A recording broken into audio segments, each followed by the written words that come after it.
tardes, bienvenidos, pero lamentablemente estas imágenes nos hablan de la locura del mundo. Idiotas del mundo, uníos, vendría a ser más o menos esto que ocurre en Bélgica.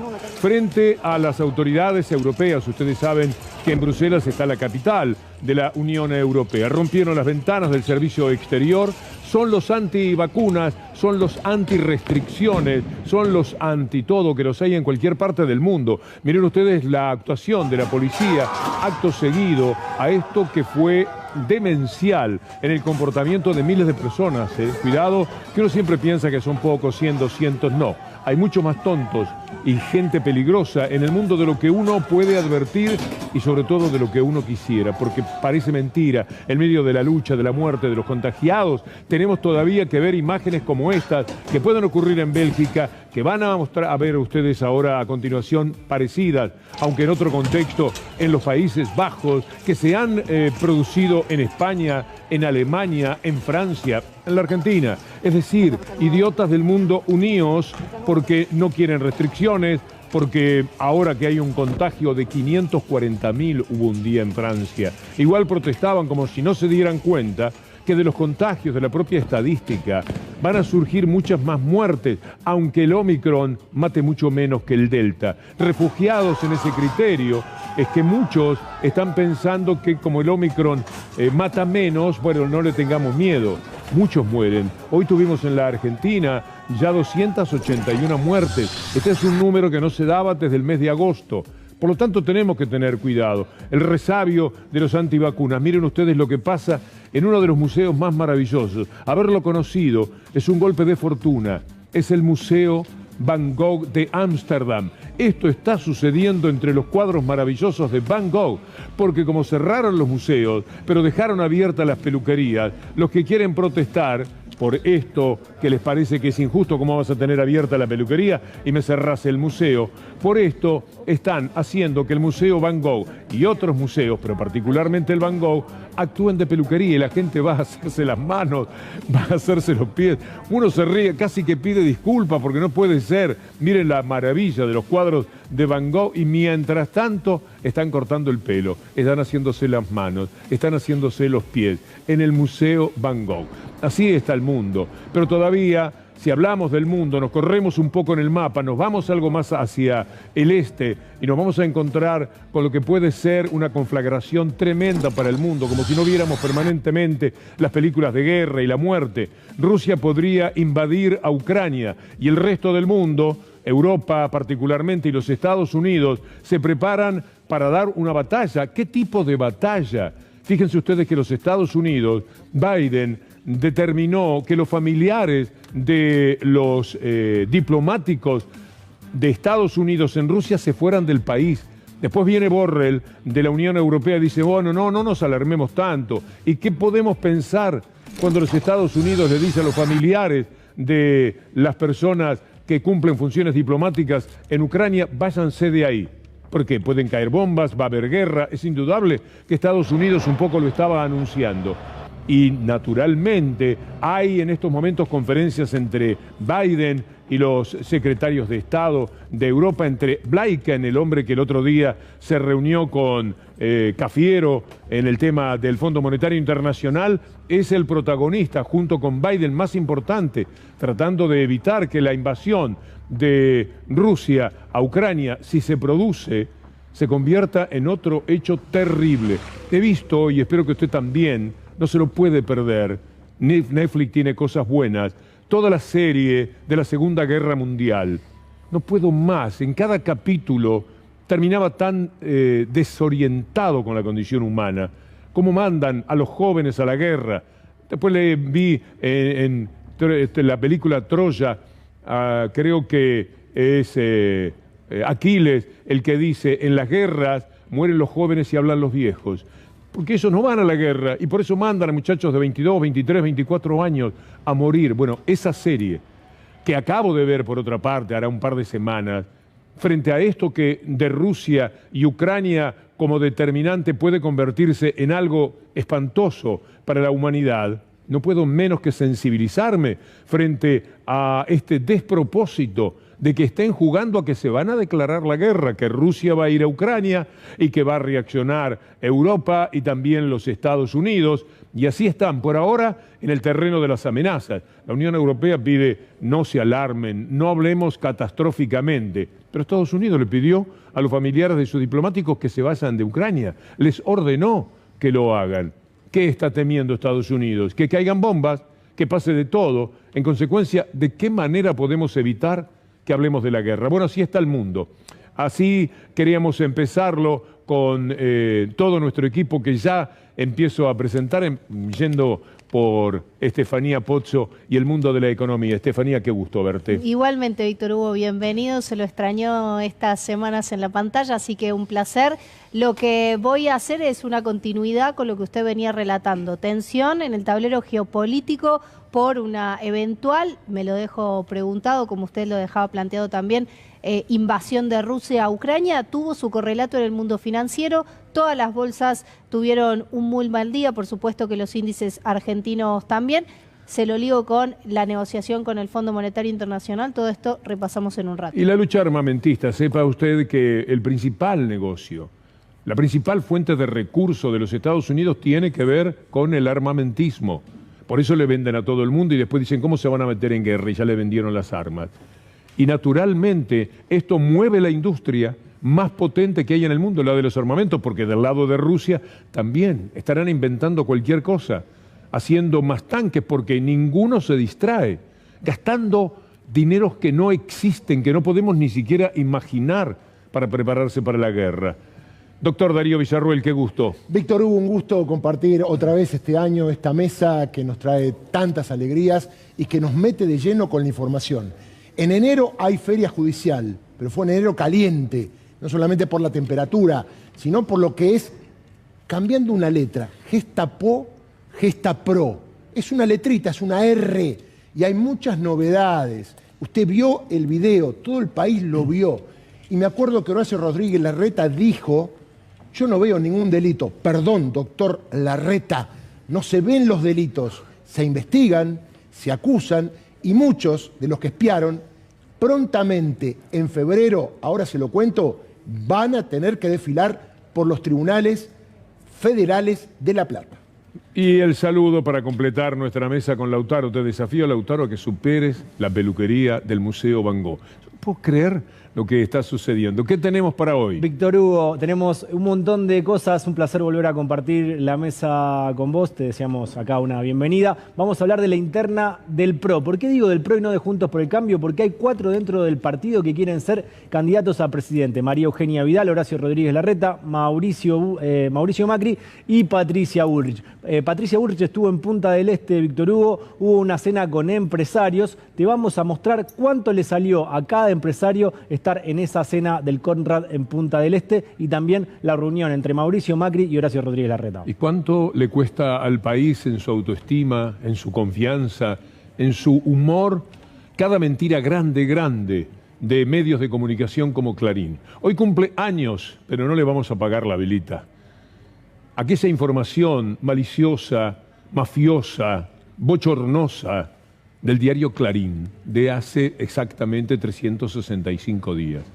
El 24 de enero fue... Usted estaba pensando, ¿cómo ya? ¿Un año? Sí, pasa tiempo rápidamente. Quedarían sin vacunar este año los que tienen entre 18 y 60 sin enfermedades. Ahora usted pregúntese, ¿cómo afecta esto al país? Esa mañana todos los canales mostraron las tapas de los diarios. Por eso ellos, la mayor inmundicia que tienen, la ponen en la tapa siempre, porque es la manera de que la vea todo el mundo. Y después, ¿usted qué sabe de la información? ¿Usted puede creer que esta base de información la tenían de, ¿cómo se llama el que fue médico y ministro de salud de ellos, que después era candidato y que andaba... Rubinstein. Uno se acuerda del pianista, pero no de este Rubinstein. ¡Qué vergüenza! Rubinstein era el hombre que decía que no se iba a poder llegar a vacunar prácticamente nada en todo el año. Y con esa base científica, potente, importante, desinteresada políticamente, el mundo mañeto de la información. La mafia de Clarín ponía este título. Ahora, usted es un ciudadano argentino. Usted está preocupado en un momento de mucha muerte, de muchísimo contagio, hace un año. Y usted se encuentra, pone C5N y están mostrando las tapas de los diarios como todos los canales, en todo el país. Millones de personas enterándose de esto. Cuando pasa el tiempo, la gente más o menos se olvida, pero le queda el concepto. Este es el daño que nos hacen absolutamente todos los días. El sábado estaban inventando para mortificar a la Cancillería, a Cafiero, al que lo tienen particularmente apuntado, con la búsqueda del ciudadano iraní en Rusia, lo sabías, Darío. Sí. Y era mentira, es decir, era una falacia más, pero conseguían que la gente pensara que en la Cancillería están un grupo de tontos tan solo, porque ¿cuántos se enteran ahora de cuál es la verdad después de haberla visto en la tapa del diario Clarín? Además, el fin siempre es dañar al gobierno, no es la información. No les interesa la información, no les interesa lo que pasó con la AMIA, interesa dañar. Y yo te quería preguntar, acá somos periodistas todos, digo, de esos no se vuelve. Es decir, si vos das una información de esta característica, o tenés que pedir disculpas, o reconocer que te equivocaste, o poner al lado una placa con la cantidad de vacunas que hay hoy, por suerte, toda la gente vacunada, porque si no ya estás fuera del sistema. O sea, Clarín y La Nación están fuera del sistema comunicacional de la gente de buena fe, es lo que uno piensa. Como no lo hacen ellos, lo vamos a hacer nosotros. Primero pongamos la tapa, si te parece, Federico Ferro. Me gustaría, como un recordatorio, en este mundo de zapping, el que se encuentra con esta tapa de pronto. Esto tiene un año de vida. Al cabo de un año, por supuesto, no aclararon, no dijeron, bueno, nos equivocamos, hicimos mucho daño. A nombre de Rubinstein, esta es la fuente, no la revista The Lancet, no los científicos de la ONU, no, Rubinstein. Víctor Hugo, con eso ya hacían ese daño, sí. Hoy esta tapa es un meme en sí. Esta tapa la están utilizando muchos de los que se van a vacunar y se ríen de esta tapa, se la ponen como remera. Hoy esta tapa se ha convertido en meme. Bueno, justicieramente. Ahora veamos esta placa. Veamos lo que verdaderamente ha sucedido. Los números de la vacunación: 85 millones de aplicaciones, 85 millones. 39 millones de vacunados, 34.5 millones con esquema completo, 11 millones con dosis adicional o refuerzo. Dicho sea de paso, a mí me tocaría esta semana, lunes, martes, estoy esperando que me llamen, porque lo habían hecho para jueves o viernes. Yo feliz de la vida, pero estaba en Uruguay. Entonces, al venirme aquí, estoy esperando que me den otra oportunidad inmediatamente, porque quiero. Yo me estaba preguntando, ¿cada cuánto hay que darse el refuerzo? Bueno, eran 6 meses cuando salí de vacaciones. Al volver, se trata de 4 meses. Correcto, y te va a llegar, estate atento, porque entre hoy y mañana te va a llegar la posibilidad de elegir un nuevo turno, y eso será a tu elección mañana o pasado, ¿no? Una cosa que me preguntaba también, como paciente que estuvo al borde de la muerte con este tema, es cada cuánto puede uno enfermarse. Es decir, yo ya estoy libre por 2 años, por 3 años, no. 1,5 meses a 3 meses es un tiempo como para pensar que uno puede volver a contraer el virus. Por lo cual estamos en una situación de constante preocupación, esto es indudable. Vamos a escuchar a Nicolás Kreplak, el ministro de Educación de la provincia de Buenos Aires. En la provincia vimos un dato que es muy potente, que la persona que se ha vacunado tiene 36 veces menos probabilidades de tener una enfermedad fatal que ella que no se ha vacunado, y eso es lo que está marcando la evolución de la situación. Ya no son la cantidad de casos diarios, que de a poco empieza a perder sentido contarlos como hacíamos antes para entender la evolución de la enfermedad, y pasa a ser más importante cuántos se internan y cuántos tienen gravedad. También haciendo un comentario sobre aquella etapa de hace un año, después lo vamos a escuchar, porque es muy interesante. Ahora permítanme compartir este momento de la ministra Bisotti, la ministra de Salud de la Nación. La pandemia nos enfrentó a grandes desafíos. 100 millones de dosis distribuidas, 86,2% esquema de vacunación iniciado, 74,5% con 2 dosis, 10.900.000 de refuerzo y adicionales ya aplicadas, 5.083.000 vacunas donadas. La Argentina ha donado a quienes tienen padecimientos para conseguir vacunas, ha donado 5 millones, se ha permitido ser solidaria. Hay algo que pasa con los antivacunas, pero en México en este caso, o con los que son anti de los antivacunas, Lautaro. Sí, Víctor Hugo, recién veíamos en este recorrido que vos hacías por el mundo el negacionismo de los antivacunas y ahora vamos a viajar a México porque nuestra productora Anabela Sánchez encontró un material de un comunicador muy enojado con los antivacunas, se llama Leonardo Schwebel, es de Telediario de Guadalajara y decía lo siguiente al respecto de los antivacunas.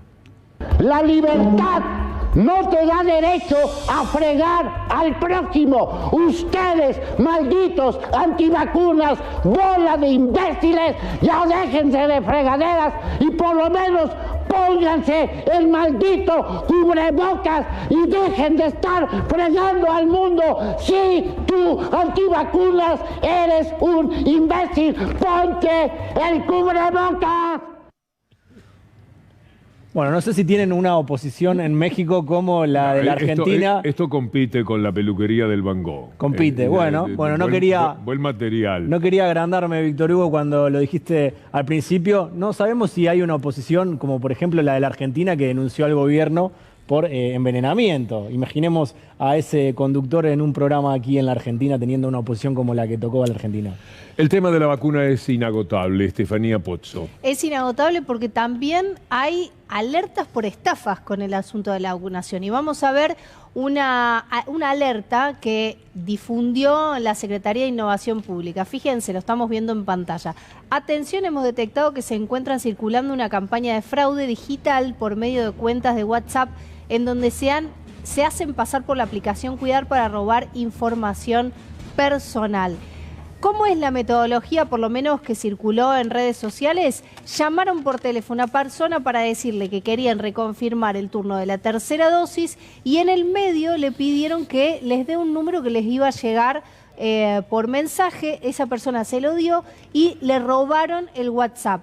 Le robaron la cuenta de WhatsApp. ¿Esto qué permite? Acceder a los contactos de esa persona y pedir plata o, por ejemplo, decir que están vendiendo dólares a un precio más económico. Bueno, todo esto hace que sea muy, muy importante reforzar el tema de la seguridad informática. Nunca claves de ningún tipo a ninguna persona, ni mucho menos por llamada por teléfono. Y otra cosa importante es, si la cuenta de WhatsApp no tiene un tilde de verificación como el resto de las cuentas de redes sociales, desconfíen porque todas las empresas o instituciones tienen las cuentas también de WhatsApp verificadas.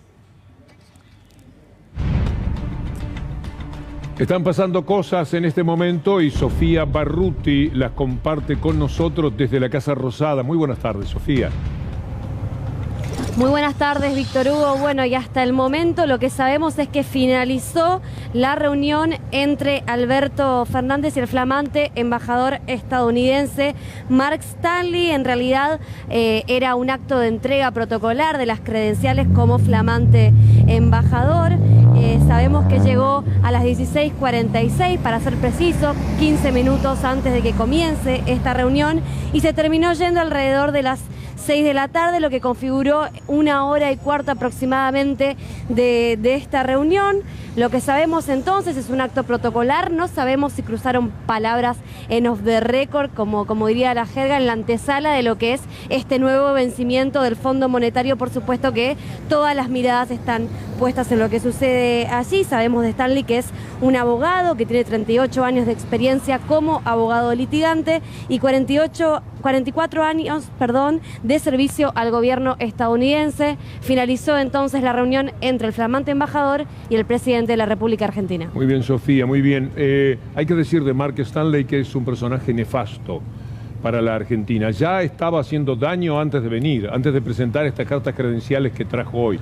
Va a ser un gran jugador, como la Embajada de Estados Unidos lo es, contra un gobierno que ellos entienden como inclusivo, progresista, y por supuesto esto les provoca un gran rechazo. Personaje detestable, me permito decir, va a título personal naturalmente, pero con los elementos que ya tenemos, este hombre, Mark Stanley, que hoy estuvo presentando sus cartas credenciales. Espero que el gobierno tenga, en el momento que corresponda, ya creo que había al lugar, pero todavía no era oficialmente el hombre que había presentado sus cartas credenciales, una persona a la que van a tener que llamar. Acuérdense, el gobierno argentino tendrá que llamar en su momento a este embajador de los Estados Unidos que no se siente satisfecho con todo lo que la embajada gravita en las sombras. Ya quiere una participación pública. El anterior, ¿se acuerda de Prado? El que había mandado Reagan. Era también un personaje detestable que decía al llegar que venía a ayudar a la justicia. ¿Vos te acordás de eso, Darío? Venía a ayudar a la justicia en la Argentina. ¿Qué tipo de ayuda necesitaríamos de los Estados Unidos por acá? Además, hay fotos de varios jueces federales, entre ellos Claudio Bonadío, el presidente de la Corte, Ricardo Lorenzetti, uno a cada lado. Los veo, los tengo ahí. Y ese señor les iba a enseñar cómo aplicar mejor el derecho creativo en la Argentina, que fue el lawfare, ¿no? Vamos a ver a Alberto Fernández, el presidente, hablando hoy sobre el Fondo Monetario Internacional, en realidad más que del fondo, de lo que no puede hacer la Argentina. Y ojalá que lo cumpla, porque si no fuese así, si lo que va a decir, y usted va a escuchar en instantes, Alberto Fernández no se cumple, si él, Martín Guzmán, los responsables dan la espalda a que el acuerdo tenga que ser ciertamente un alivio para la Argentina después del desastre dejado por el gobierno neoliberal de Mauricio Macri, de verdad que se nos caería la fe. Es muy importante. El primer día del acuerdo con el Fondo Monetario Internacional es el primer día del resto de este gobierno y es el primer día de años que pueden ser un poco más aliviados o atroces para el país. Los pueblos que pierden la memoria están condenados a repetir su historia. Y nosotros no podemos repetir historias. Por eso, nuestra pelea, por más que algunos se disgusten contra el Fondo Monetario, con el Fondo Monetario Internacional, donde firmemente decimos que queremos tener derecho a crecer según nosotros creemos cómo debemos crecer. Tener memoria, simplemente tener memoria. Y recordar, en ese caso, que cuando los ajustes llegaron, nuestro pueblo padeció. Y solo recuerden el 2001, lo que significó para la Argentina. Y recuerden que el ajuste más cercano que el fondo le pidió a la Argentina hizo desaparecer el Ministerio de Salud, el Ministerio de Trabajo, el Ministerio de Ciencia y Tecnología. ¿Qué personaje Sturzenegger? En la columna vamos a hablar un poco de él, porque cuando Alberto Fernández menciona que recordamos los del 2001, es el mega canje. Terminó procesado, fue un desastre lo que hizo. Y volvió. Y volvió e hizo otra vez un papelón desde la economía. Pero ahora apareció con una serie de tweets dirigidos a Joseph Stiglitz. Entonces imagina la distancia que hay entre Sturzenegger y Stiglitz, pero igual se animó. Vamos a tener eso también en la columna. Y lo que vamos a repasar ahora tiene que ver con el Fondo Monetario Internacional y algo que presiona y mucho, que es el tiempo. ¿Por qué? Por el cronograma de vencimientos. Vamos a ver en pantalla todo lo que tiene que pagar Argentina. Entre este viernes y el martes que viene, fíjense, 718 millones de dólares esta semana, esto es un vencimiento de capital, 368 millones de dólares la semana que viene, estos son intereses, y en marzo, y esto es lo que más presiona, 2.820 millones de dólares. La gran pregunta es, ¿hay acuerdo antes de marzo? Es fundamental porque las reservas necesitan enfrentarse el pago al Fondo Monetario Internacional con los dólares que quedan en el Banco Central, que por cierto hay una discusión respecto de qué margen tiene el Banco Central para hacer ese pago, ¿no? Y si no, default. Y si no, justamente es lo que iba a empezar a contarles. Vamos a empezar a hablar un poco más de este escenario. Hubo en la historia del Fondo Monetario Internacional desde 1944 32 casos de impagos, de default. El 87% de esos casos se dio en los 80 y en los 90. ¿Qué podría pasar? Argentina podría estar aproximadamente menos de 6 meses, se considera que es un impago técnico no tan grave, y más de 6 meses empieza en realidad un proceso bastante más complejo, es un default prolongado. Hoy el fondo no tiene ningún país que tenga un default prolongado. De hecho, fue en la propia gestión de Kristalina Georgieva que el Fondo Monetario Internacional terminó con todos los países. Hay países que tuvieron 32 años debiéndole en total al Fondo Monetario Internacional. ¿Qué es lo que pasaría? A las 2 semanas de que Argentina no hace el pago, el Fondo Monetario Internacional presentaría le empezaría a pedir que pague, que regularice la situación. Al mes, Georgieva le manda una carta al directorio ejecutivo del Fondo Monetario Internacional. A los 3 meses, Argentina se quedaría sin posibilidad de votar en el directorio del Fondo Monetario Internacional, y esto despliega una serie de gravedades bastante más complejas, sobre todo, a los 18 meses se suspende el voto. Pero sí, lo que empieza a pasar es que no solamente la Argentina queda sin posibilidad de acceder a financiamiento del fondo, sino de otros organismos multilaterales, y hay una complicación regional que tiene que ver con que hay muchos países emergentes que tienen inversiones realizadas en el fondo, y eso también podría de alguna manera afectar las reservas de otros países de América Latina.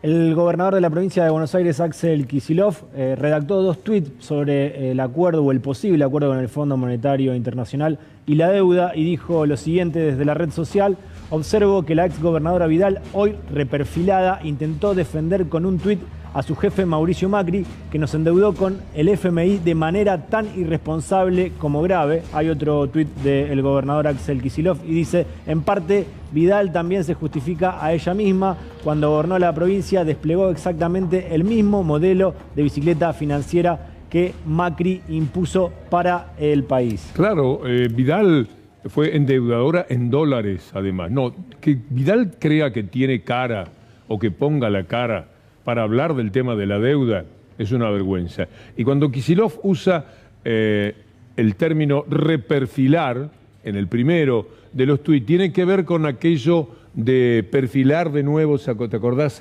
Sí. La deuda, en la manera en que entraron en default en pesos. La Argentina ya tuvo default con Macri en pesos, ¿te acordás? Sí, lo que hicieron fue reperfilar. Esta famosa reperfilación es estirar, reperfilamiento en realidad, es estirar el pago de algunos bonos, sobre todo deuda emitida en moneda local bajo legislación local, que es algo realmente muy difícil de que suceda a nivel global. Bueno, es casi insólito, le diría, en la historia de las finanzas. ¿Qué hicieron? Estiraron el pago. En vez de pagar cuando vencía, la pasaron. Reperfilaron. Exacto, y por eso el plazo. ahora Kicillof utilizaba en el primer tuit ese término. Lautaro. Sí, recién vos preguntabas o hablabas sobre la cara de María Eugenia Vidal de hablar sobre la deuda. No solo que habló sobre la deuda, sino que también le contestó al gobernador de la provincia de Buenos Aires, Axel Kicillof. Yo le diría que si yo estuviera en su lugar estaría no preocupado por discutir por tuit la deuda, sino por la seguridad de la provincia, que tiene un grave retroceso. Le diría que esa debería ser su principal ocupación y preocupación. Bueno, María Eugenia Vidal ahí contestándole a Axel Kicillof, despreocupándose por la deuda que contrajo el gobierno de Mauricio Macri. Recién, Víctor Hugo, vos remarcabas la palabra reperfilar que utilizaba Axel Kicillof. Quien reperfiló la deuda en pesos fue el exministro Hernán Lacunza, que también habló del tema. Argentina se quedó sin crédito en 2018, en abril de 2018. La Argentina, ¿no? Un gobierno en Argentina. Sí. Otra vez discutimos si fue por el gobierno actual, por el que venía, qué sé yo. Otra vez discutimos si fue por el gobierno actual, por el que venía, qué sé yo. Concedamos que fue Argentina. Exacto. Nos quedamos sin crédito, dice. Es tremendo Lacunza, el de las metáforas. Es muy ridículo Lacunza. Yo creo que se esfuerza, porque naturalmente no se puede ser tan torpe. ¿Cómo que no importa quién contrajo la deuda? Entonces no importa nada. Nada. No es un consorcio, es un país en el cual se elige a quién corresponde mejor dirigir justamente la economía, y por lo tanto hay que ser responsables. Para no ser responsables de la brutalidad que le puede costar años y años de disgusto y de dolor a los ciudadanos de la Argentina, dice, no importa quién contrajo la deuda, no tenemos que discutir esto. Hay que pagarla, que no es una tarea ni siquiera que tengan que realizar ellos. Sí, Víctor Hugo, lo que está diciendo ahí que en el 2018 se quedaron sin crédito como gobierno de Mauricio Macri, pero Argentina se quedó sin crédito, y lo que está diciendo es otro día discutimos quién tuvo la culpa, si este gobierno o el gobierno que siguió. tan importante es esto, y cuando hablamos de la reforma judicial, es que hace casi un año, va a ser en marzo, hubo una denuncia penal. Alberto Fernández, en la apertura de sesiones del Congreso, le contó a todo el país lo que había hecho Mauricio Macri, por si usted no lo sabía, que era el préstamo con el Fondo Monetario Internacional. La denuncia la hizo Oficina Anticorrupción, ¿se acuerda? El doctor Félix Crow. Y la causa, por eso digo el tema de los jueces, las marchas, la reforma, tiene mucho que ver. La causa duerme el sueño de los justos y ya se ha pedido la declaración indagatoria de Macri. ¿Y quién es querellante? El Procurador General del Tesoro, entre otros, que es el doctor Carlos Zanini. ¿Y qué dice la Oficina Anticorrupción en la denuncia penal que está en trámite? Fue un programa criminal destinado a generar inerte ganancias a personas físicas y jurídicas, las que fueron solventadas mediante el endeudamiento contraído por el Estado Nacional. A ver, de esto está acusado Mauricio Macri, Adolfo Sturzenegger, el mejor equipo de los 50 años, y está en el Poder Judicial. Por eso cuando hablamos de la justicia y el rol del Poder Judicial, tiene que ver con que en el marco de que se está negociando, qué bueno sería si hoy Macri hubiese sido procesado por esto, un mensaje al Fondo Monetario, qué bueno sería si los números que está pidiendo la justicia para saber quién se llevó la plata que Macri pidió, porque fue un negocio redondo, y esto ya está aprobado en el expediente, mire qué bueno si el fondo supiese que por el préstamo que Macri pidió está procesado por la justicia argentina. Ahí está la cuestión de cómo se mezcla todo. La justicia argentina no actúa, la causa tiene mucha prueba. Franco Picardi, el fiscal, ya envió oficios, ya se levantó el secreto bursátil, ya se sabe quiénes fueron las personas físicas y jurídicas que cobraron. ¿Se acuerda la fiesta de las LEVAC, las LELIC? Después se pagaron con lo que Macri pidió, y eso se llama fuga de capitales. Y usted dice, pero fuga de capitales, ¿está tipificado en el código? No, se llama administración fraudulenta, malversación de caudales públicos, y repito, en febrero se tiene que resolver si llaman o no a prestar declaración indagatoria a Mauricio Macri como principal acusado de este delito que tiene en vilo hoy a todo el país con lo que acaba de contar Steffi, el tema del posible no pago o suspender el pago, cuando sabemos que esto Mauricio Macri lo decidió motu propio, sin consultar a nadie. Qué iluso, doctor Villarroel. Tiene la Corte Suprema cajoneada la denuncia de Felipe Solá por la estafa que significó el blanqueo para los argentinos cuando Macri, su familia, su mamá, mintiendo, el hermano, Gianfranco, trajeron aquellos cuantiosos dineros, ellos y sus amigos, el Mindlin, el Caputo, todos ellos. Eso está en la Corte Suprema, denunció Felipe Solá, de lo mejor que ha hecho Felipe en los últimos años en materia política. Se jugó, no le llevan al apunte, no hay manera de que esto prospere. Entonces, esto que vos planteabas, Darío, es nada más que lo que vos pensás que correspondería desde el punto de vista del buen juicio judicial. Porque lo pongo con la crisis de credibilidad del Poder Judicial. Porque todo tiene que ver con todo, no pasa solamente por persecuciones políticas. Estos son hechos concretos que perjudican a todo el país. Por ejemplo, hoy salió a hablar, y seguramente lo vas a tocar en su columna, Domingo Cavallo. Y Domingo Cavallo tiene que estar preso, está condenado. 3 años y 6 meses de condena, es decir, corresponde la cárcel, y la Corte Suprema tampoco. Después tenemos que hablar, aunque sea un pequeño capítulo sobre la Corte. Ahora tiene 3 miembros la Corte. Lo vamos a hablar. ¿A cuál de los 3 más impresentables? Porque Maqueda, que tiene este problema, vendría a ser el único que, no sé, cuesta salvarlo porque es parte de toda una especie de banda. Pero igual, es mejor que los otros 3. Por lo menos ha hecho mucho menos daño. Los otros 3 son fatales. Y quedan 3 integrantes en la Corte nada más. ¿Qué pasa si pide licencia? Esas 3 personas van a resolver todas las cuestiones jurídicas de la Argentina. Y si no pide licencia, ¿qué pasa con un hombre que va a quedar por su edad, etcétera, naturalmente sometido a un ritmo de trabajo completamente distinto? Después lo seguimos esto, Claro. porque tenemos más sobre lo que venimos tratando de la mano del Lauti. Sí, el presidente del Vice, José Ignacio de Mendiguren, cuestionó la deuda que tomó el Messi de las finanzas, el Toto Caputo, y recordó una historia, una anécdota de una reunión que tuvieron con Roberto Cardarelli del Fondo Monetario Internacional en el año 2018. Ahí veíamos la historia que contaba de Mendiguren cuando estaban en la oposición. Desde el Frente Renovador habían tenido esa reunión y decían que iba a ser imposible cumplir con los pagos que exigía el Fondo Monetario al préstamo que le otorgó al gobierno de Mauricio Macri.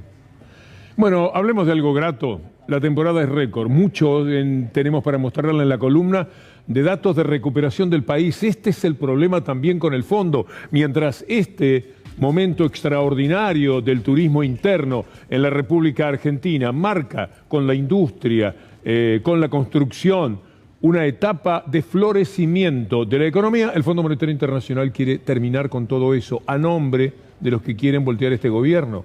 ¿Qué es voltear al país? Y nunca lo entienden. Mire lo que es este verano. Bueno, la imagen, por supuesto, hasta podría servir para hablar de fracasos del verano. Es decir, uno puede tomar cantidades de gente. Lo que sabemos son los datos. Es un verano extraordinario. Un verano prometedor porque la gente ha recuperado su capacidad de consumo. Sepa usted que en los 4 años del macrismo la capacidad de consumo suya, seguramente lo recuerda, bajó todos los años. Todos los años usted tenía menos acceso. Eso no cambió demasiado en el 2020 por razones obvias, pero ahora, desde el mes de julio, la recuperación es formidable en la capacidad de consumo de la gente. Y esto marca que haya superávit permanente de viajeros.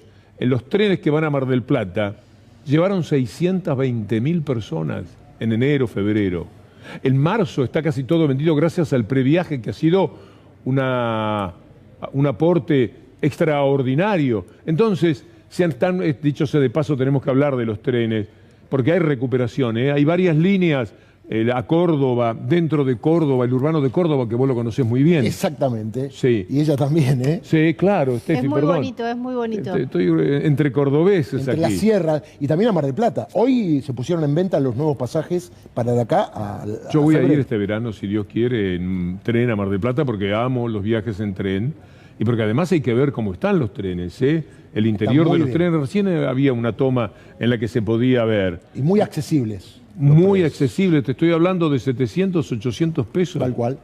El ida y vuelta es formidable. Se viaja muy bien, creo que está Mar del Plata se viaja, se ve 6 horas, estupendamente. ¿No? Y el tren, bueno, para mí tiene un magnetismo muy, pero muy especial. Me parece que para muchísima gente. Así que vamos a esperar los números finales de este verano, que no pueden ser menos que auspiciosos. Y esto, cuando usted vea la columna, lo vamos a poner con otros números que hablan claramente de algo que está funcionando mucho mejor en el país. Por supuesto, está toda la malaria del salario, de la inflación. Eso no se va a arreglar de un día para otro. Pero si los macroindicadores ya están mostrando esta recuperación, si tenemos un récord de turismo, es porque había un peso más en el bolsillo para gastarlo, independientemente de todo lo que ayudó el previaje. En este momento hay que arreglar con el fondo, con el maldito Fondo Monetario Internacional, la maldita deuda contraída por Mauricio Macri, con el beneficio y la aprobación de los malditos medios que le han aprobado todo durante 4 años para encontrarnos ahora en esta situación. Doctor Villarruel. Hablamos de un integrante de la Corte, Juan Carlos Maqueda, que no fue presidente nunca del Alto Tribunal y hace varios años que está. Él llegó de la mano de Eduardo Duhalde. Usted lo debe recordar porque en la época de los 5 presidentes él le daba la palabra a los diputados y a los senadores y hablaba en tonito cordobés, me acuerdo, tiene la palabra el diputado Zamora, decía, y después de allí fue a la Corte. Decía muy bien Víctor Hugo, un hombre de perfil bajísimo, cordobés, un hombre que no es un jurista, sino que es un político que sabe de derecho. Pero al que han atacado brutalmente desde adentro de la Corte. Absolutamente. Le mandaron los perros de presa por... ¿Cuál es el sindicato? Por el tema de la obra social del Poder Judicial, que funciona bastante mal, también hay que decirlo. Sí, ¿no? pero que estaba a cargo de Maqueda. ¿Cuánto de lo que le pasó a Maqueda tiene que ver con los disgustos que originó algo que no le gustó a quienes están con él en la Corte Suprema? Ahí lo tenés, obra social del Poder Judicial. Tras la feria se reactiva la investigación contra Tonón. Tonón es un hombre que puso Maqueda y que todo el Poder Judicial se ha quejado. Tengo familiares, cuñados que trabajan en el Poder Judicial, que lamentablemente la atención de la obra social del Poder Judicial era muy mala. Recuerdo el caso, y lo contamos acá, que una miembro de la Cámara de Casación fue con su orina a hacerse el análisis y le informaron, no, mire, el convenio con este laboratorio ha terminado. Esto generó una carta a la Corte Suprema, a Maqueda, y el rechazo del manejo. Bueno, todo esto ha caído mal en Maqueda, que repito, es un hombre que no le gusta aparecer en los diarios, no es un hombre público, y el domingo... Yo te diría que es un vaqueano también, totalmente, ¿no? Porque está bien, Corte Suprema, un sueldo maravilloso, una vida principesca. ¿Para qué se va a meter en los líos políticos por los que transitan los descerebrados que lo acompañan en la Corte? Sí. Entonces se queda muy tranquilo. Decía que el domingo nos enteramos que estaba almorzando con su señora en la zona de aquí de Palermo y tuvo un síncope. Los medios llamaron síncope, ¿no? Viejo el nombre de síncope. Hablé con varios médicos y me decían que infarto, síncope tienen una diferencia, pero perdió el conocimiento, lo trasladaron a un hospital público, después, obviamente por la obra social, fue trasladado al Instituto del Diagnóstico, reaccionó, está bien, se está recuperando, pero hay feria judicial, no hay actividad judicial. Sin embargo, estos títulos que tienen que ver con la obra social aparecen. Y también hay una marcha la semana que viene. Y también preocupa. Lo peor que le puede pasar a los miembros de la Corte, que haya un pueblo reclamando por el servicio de justicia. Es lo peor que le puede pasar. De hecho, ha quedado demostrado que Clarín y La Nación, que los defienden, han salido a decir una marcha golpista. Es una manifestación popular. Nada que es popular es golpista. De la interna de la Corte a la interna del PRO, Lautaro. Sí, Víctor Hugo, vos bien lo dijiste, la interna del PRO y no de Juntos por el Cambio, porque hay 4 dentro del partido que integran la coalición que quieren ser candidatos en el 2023. Patricia Bullrich, María Eugenia Vidal, Mauricio Macri y Horacio Rodríguez Larreta. Patricia Bullrich estuvo en Punta del Este el jueves pasado, dio una charla para empresarios. Vamos a ver el momento en que Farándula Show la encontraba aterrizando en el aeropuerto de Punta del Este. Amadeo la fue a buscar, en su momento fue el jefe de campaña en esa campaña fallida, porque recordemos que se tuvo que bajar como candidata a diputada. Vamos a ver el momento y atención porque parece que Amadeo no podía abrir muy bien la puerta del auto. Bueno, unos días de vacaciones, cumple... No, vengo a hacer a dar una conferencia y el domingo me vuelvo. Vamos a la playa porque tenemos todas actividades de acción. ¿Tiene Mauricio? No. Bueno, a mediodía creo que no, yo creo que está en el sur. Bueno, cuando lo esperan acá estos días, ¿no? Esta cumbre que va a haber acá, ¿no? No, esta es mía. Ahora tenemos a Patricia que vienen a buscarla.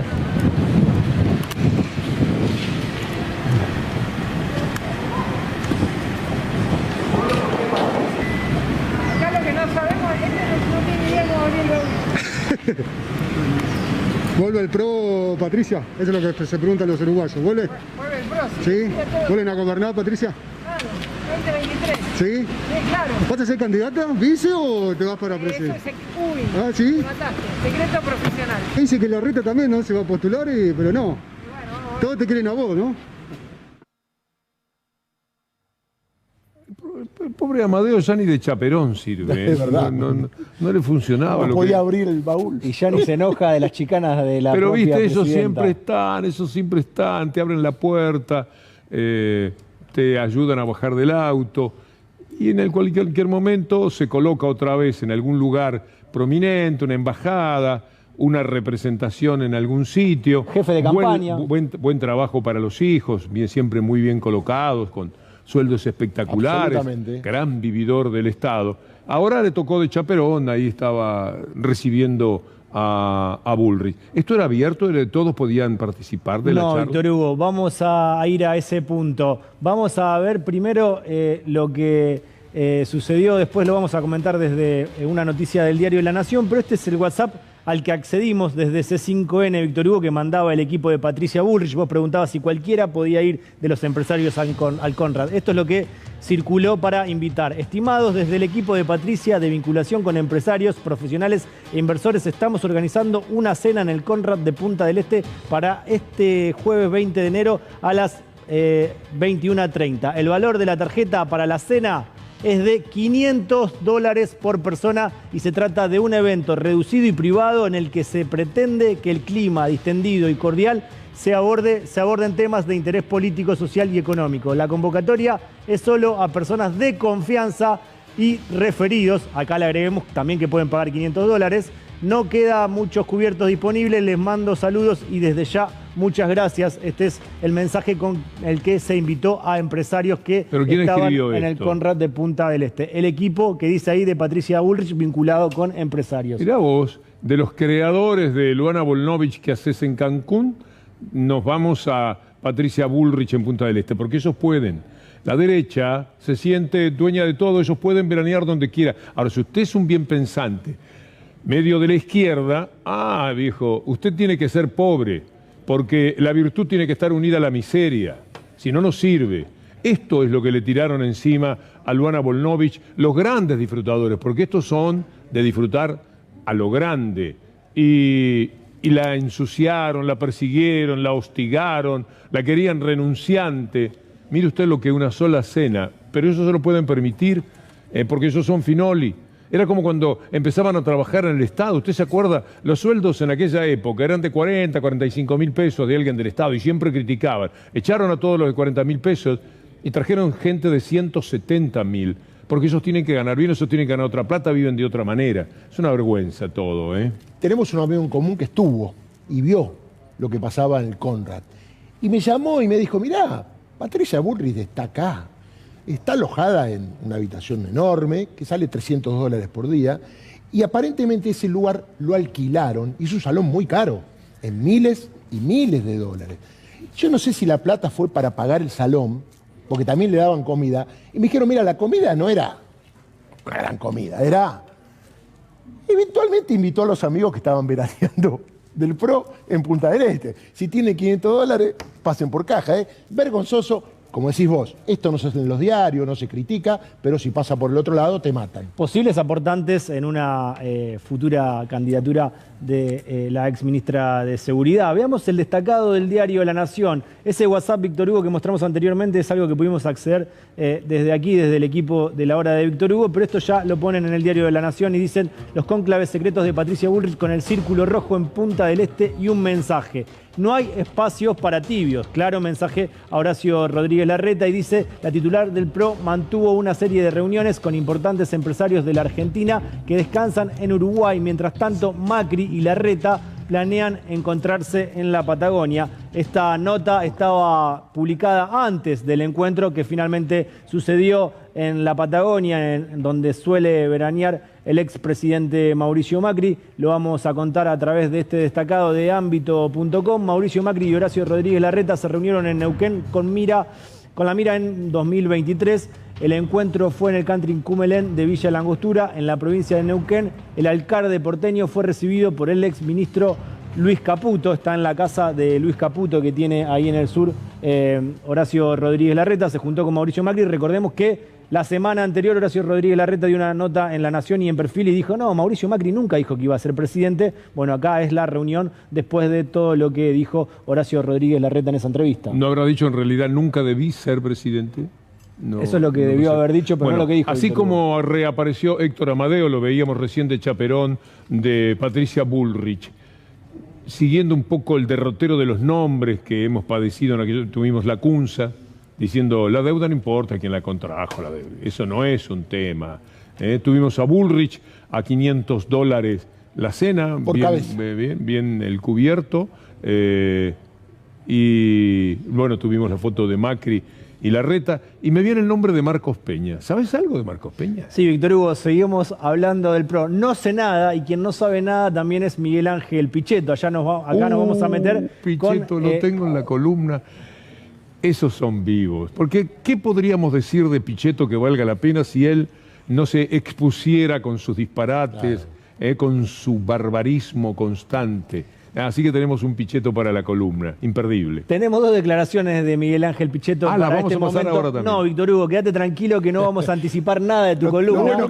Cada vez que habla Pichetto, déjatela para cortar. Se pregunta lo mismo que te preguntaste vos, Víctor Hugo. ¿Dónde está Marcos Peña? ¿Por qué desapareció Marcos Peña? ¿Por qué no defendió al expresidente Mauricio ¿Quién se Macri? preguntó eso? Miguel Ángel Pichetto. ¿Y por qué se lo preguntó? Porque está muy enojado porque está desaparecido Marcos Peña, Víctor Hugo. Bueno, a ver. La derrota es un aprendizaje. Creo que Macri ha aprendido mucho en este tiempo, está más endurecido, sabe también lo que significa la soledad cuando perdés el poder, algunos que desaparecieron, es increíble, pero bueno. ¿Cómo quién es, Miguel Ángel? Vamos, muchachos, ustedes son profesionales de la comunicación. Bueno, uno lo digo yo, Miguel, Marcos Peña. Marcos Peña. De que le contesto. Yo no voy a rehuir ninguna pregunta. Pero estás hablando de Marcos Peña. A mí se me ocurre Marcos Peña. Estoy hablando del jefe de gabinete, el máximo poder del Estado, 4 años. Nunca habló. ¿Y por qué crees que desapareció? ¿Qué sé yo? ¿Cómo vas a hacer eso?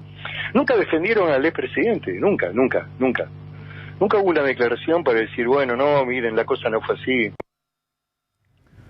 Tiene razón Miguel Ángel Pichetto acá, porque Marcos Peña no apareció. Sí, pobre, pero yo creo que búnker. Marcos Peña está exculpado, porque sencillamente no le dan participación, nunca más le tiraron un centro. Es decir, ¿a dónde va a ir si no lo llaman? ¿Dónde se va a presentar si no es invitado?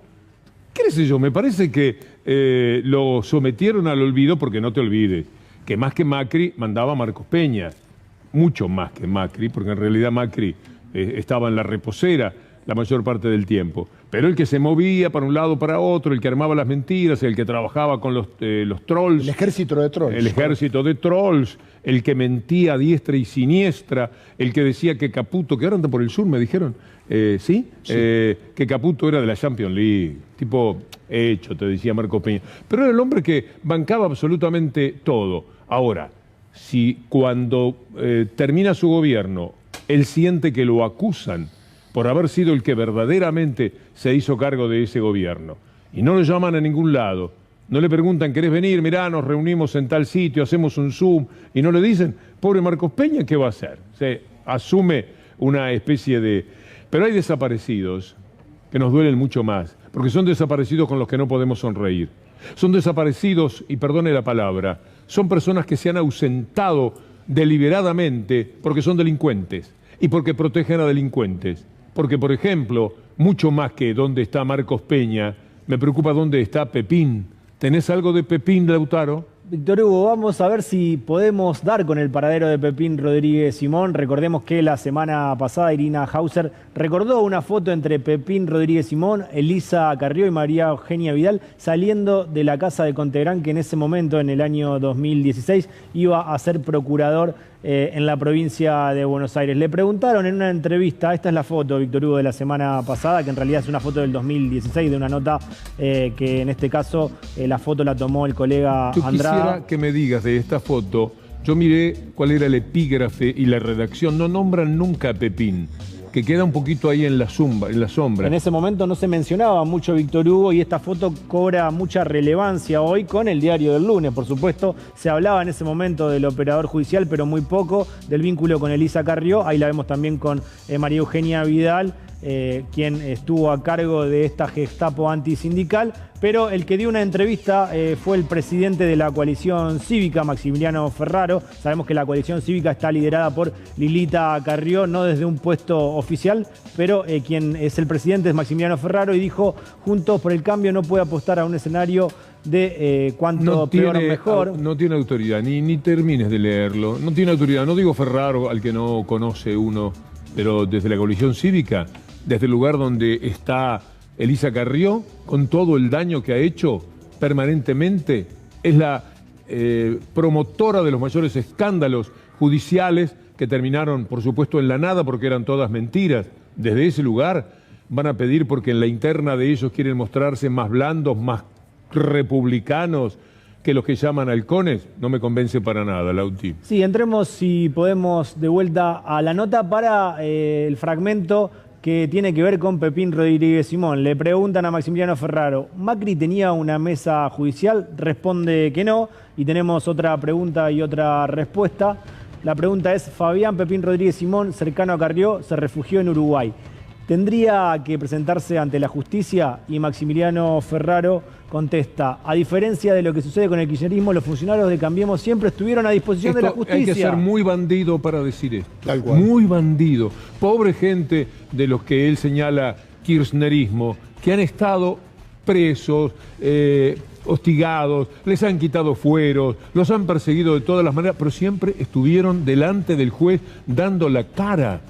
¿Cómo puede decir esto Ferraro? ¿Por qué hay que tragarse un Ferraro que además no me parece que tenga un especial significado? ¿Qué hicimos nosotros para merecernos un Ferraro a las ¿Y qué hicieron ustedes a las 7 menos 5 de la tarde conectándolos con este personaje? Y nosotros siempre nos presentábamos, decía Ferraro en la misma nota, y estuvo Graciana Peñafort con Juana Morín el domingo y habló sobre esta nota de Ferraro. Dos de los 4 miembros tenían llamadas habituales con Pepín Rodríguez Simón, que hoy casi me muero de risa cuando leí en La Nación una entrevista a Ferraro. A Maximiliano Ferraro de la Coalición Exacto, Cívica. donde dice, ¿por qué le preguntan si hay funcionarios prófugos? Ferraro dice, mire, de nosotros no hay nadie prófugo. Decís, ¿y Pepín Rodríguez Simón qué era? ¿Cosme Fulanito? ¿Trabajaba en un gobierno del que no formaba parte Ferraro? Es decir, es la negativa, y ¿sabes por qué lo hacen también? Y acá hay que decirlo, en tu gremio tiene una parte de culpa, no repregunta, no hace repreguntas. Me halaga haber pensado como Graciana Peñafort. Me siento bien. Un dato para completar lo que decías vos. Cristina Fernández de Kirchner fue llamada a indagatoria 8 veces en un día. O sea, pasaba de un juzgado a otro. Y además le allanaron y le rompieron la vivienda. ¿Se acuerda usted que Claudio Bonadío cortó toda la calle? ¿Y se acuerda que no dejaron entrar al abogado, el doctor Carlos Beraldi, en un allanamiento a la ex presidenta de los argentinos? Mientras le rompían todo el departamento, ¿te acordás cómo se lo dejaron? Absolutamente. Que se vieron las fotografías. Con el pretexto cualquiera, lo que importaba era hacer daño, era humillarla, y que esas fotografías después trascendieran a la opinión pública para que la vecina de arriba y los demás dijeran, está bien, hay que romperle todo, hasta que aparezca, nunca van a poder decir qué. Y además otro dato, Carlos Stornelli estuvo 8 veces sin ir a declarar y fue declarado rebelde. Pero Carlos Stornelli no es funcionario, perdón, es fiscal. Era empleado de Macri. Pero vamos a hacer una pausa, nos viene muy bien, porque ya estábamos entre Ferraro. Vos te mandás un Stornelli. Lo que pasa es que parece un concurso cuando los vas nombrando. Te tiran un Pichetto, te tiran un Bullrich y vos terminás diciendo vamos a la pausa, por favor. Demasiada gente rara, para decirlo amablemente. Ya venimos, ya venimos. Dólar ilegal es todo un tema. En este momento 219 arde el dólar ilegal, Steffi. ¿Qué hay que decir al respecto? 219 y va en tono con lo que estuvo pasando durante el día de hoy. La verdad es que cerró relativamente estable respecto de lo que venía pasando. Había subido un poco y se moderó en el día de hoy la suba. Sí viene subiendo 9,50 en los últimos... Sí. Esto es una banda que está operando para que las cosas sean así. Me permito decirlo porque se justificaría que el dólar suba si, por ejemplo, estamos con un déficit comercial en vez de un superávit de casi 20.000 millones, como hay en este momento. Digo bien el número, ¿no? 19.000 millones y pico. Sí. ¿O 14? 14. Cerca de 15. Tranquila. Cerca de 15. Nunca me dejes prosperar en el error. ¿Sabe cuál es el problema? Que yo soy muy insegura de mi memoria. Entonces, si no lo tengo anotado, siempre dudo. Pero son alrededor de entre 14 y 15 mil millones. 14.000 millones de dólares de superávit significa que a su casa entró más dinero este mes que en el pasado. Entonces, no hay una necesidad, un problema para que el dólar se vaya a donde se va. ¿Hay que pagar algo? Sí, lo dijimos recién. Pero ese dinero está.